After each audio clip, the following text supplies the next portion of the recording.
안녕하세요. 김태훈의 현명한 투자자 방송 시작하겠습니다. 오늘은 LNF에 대해서 좀 말씀을 드리겠는데요. 예전에 1분기 때도 연초에 한번 방송을 해드린 적이 있는데요. 기본적으로 이 LNF는 양극 활성 물질을 만드는 업체입니다. 그래서 2차전지 소재주에 들어가는 거죠. 근데 이 양극 활성 물질만 만들어 오던 이 LNF가 이제는 음극재도 생산하고 하이니켈 양극재도 생산하고 그걸 LFP 응급재도 만들어내면서 2차전지 종합 소재 업체로 변신하고 있는 과정입니다. 그래서 지금 현재 SK이노베이션 거하고 계약이 좀 남아 있고요. 그다음에 그 테슬라에도 하이니켈을 공급하는 걸로 알려져 있습니다. 그것도 2년간 공급하는 건데요. 그리고 기존에 LG 엔솔에 대한 매출 의존도가 굉장히 높았는데 요번에 이게 확 줄어들었죠. 그러면서 실적이 굉장히 나빠졌습니다.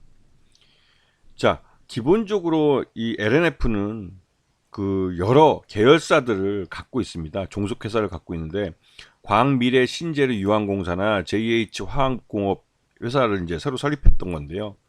이러한 이 자회사들을 갖고 있는 것은 LNF가 이 그러니까 양극 활성 물질에 대해서 이 전문적인 기업으로 일괄 생산하기 위한 한 방편으로 이런 계열사들을 만들어냈습니다. 그리고 또 중국에 대한 의존도를 낮춰야 되는 상황이기 때문에 이게 이제 미국의 인플레이션 감축법 때문에 생긴 건데요. 그러다 보니 그러니까 소재의 원재료를 사오는 데를 다변화시키는 중국 외에 다른 데로 돌리다 보니까 거기서 들어가는 비용이 컸습니다. 그래서 1분기 때는 적자까지 나기도 했죠. 근데 그런 것들이 어느 정도 정리가 되고 또 현대차의 전기차에 대한 재고 조정이 마무리되면서 근데 2차 전지에 대한 가격 조정이나 이런 부분은 거의 마무리돼 가고 있는 그런 모습입니다. 자, 이번에 연결 포괄 손익계산서를 보시게 되면 3분기까지 매출 외형은 컸지만 영업이익은 전년 비해서 확 줄어든 모습을 볼 수 있습니다. 그리고 단기 순이익도 작년 동기 대비해서는 아주 급감한 모습이죠. 최대 주주는 세로닉스라는 회사인데요. 이 회사는 상장사입니다. 그래서 이쪽이 전체 갖고 있는 지분을 다 포함하면 23.72%로 그렇게 많은 편은 아니죠. 그래서 이 LNF는 지금 순이익이 괜찮을 때 자사주 취득과 소각을 하는 게 좋을 것 같다는 의견도 있지만 지금 과도하게 투자를 하고 있어서 지금 실제로 자사주 취득과 소각을 할 수 있는 여유가 있지는 않는 상황입니다. 이 LNF의 지배구조를 보시게 되면 세로닉스가 LNF를 지배하고 LNF가 JH케미칼을 지배하는 모습으로 되어 있고 장기적으로 JH케미칼도 따로 상장을 시킬 가능성이 있습니다.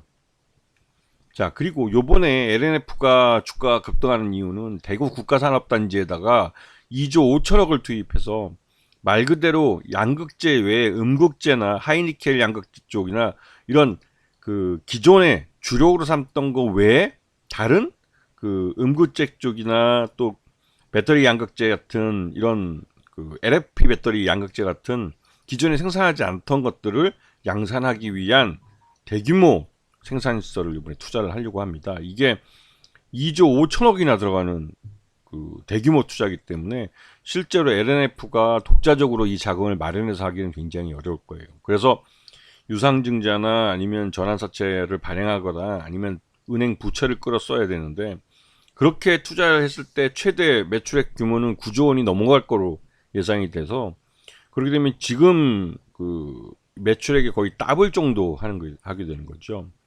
근데 이제 2조 5천억이라는 투자가 이게 실질적으로 이 현재 LNF 재무 상태로서는 좀 버거운 게 사실입니다. 그래서 2조 5천억이라는 게 좀 부풀려진 투자액이 될 수도 있다는 말도 나오고 있죠.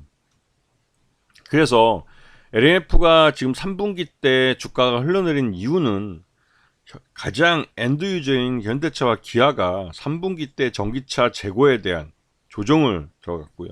그에 따라서 전기차 생산량이 급감했습니다. 그러면 당연히 전기차 배터리 생산량도 급감할 수밖에 없었죠. 그러면 당연히 이 전기차 배터리에 들어가는 양극 활성 물질, 소재 수요도 그렇게 줄어들 수밖에 없었고 그러한 이유 때문에 이 3분기 때 실적이 그렇게 좋지는 않은 모습입니다.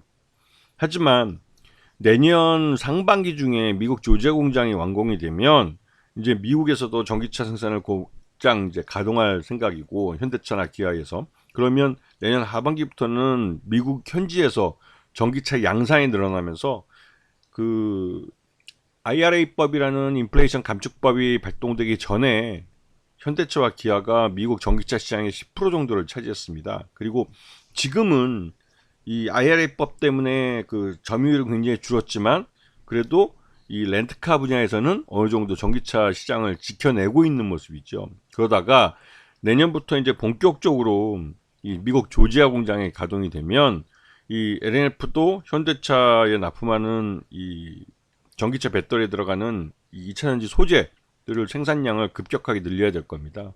그에 대한 선제적인 투자도 지금 이루어지고 있죠. 그래서 LNF도 그렇고 다른 2차전지들도 지금 올해 4분기 때부터 해서 내년 1분기 때는 미리 여기에 대한 그 미국 조지아 공장에 대한 선투자가 이루어져야 되는 시기입니다. 그리고 그 현대차와 기아도 이제 본격적으로 전기차로 이제 전동화 한다고 하죠. 내연기관 생산량을 줄이고 전기차 생산량을 늘려가는 쪽으로 이제 생산의 무게추를 옮겨가면서 전기차 대중화에 대응하고 있는 상황입니다. 즉 이 말은 이제 2차전지 소재 쪽도 다시 한번 관심권에 두고 봐야 할 시기가 다가오고 있다는 거죠. 빠르면 이번 4분기고 늦으면 내년 1분기 중에 이 2차전지 쪽은 다시 한번 점프업을 할 가능성이 큽니다. 이런 부분을 전체적인 전기차 시장의 전기차 대중화라는 그런 큰 변화를 가운데 놓고 생각을 하셔야 된다는 거죠. 아시겠죠? 자, 오늘 방송 여기서 마치겠습니다. 감사합니다.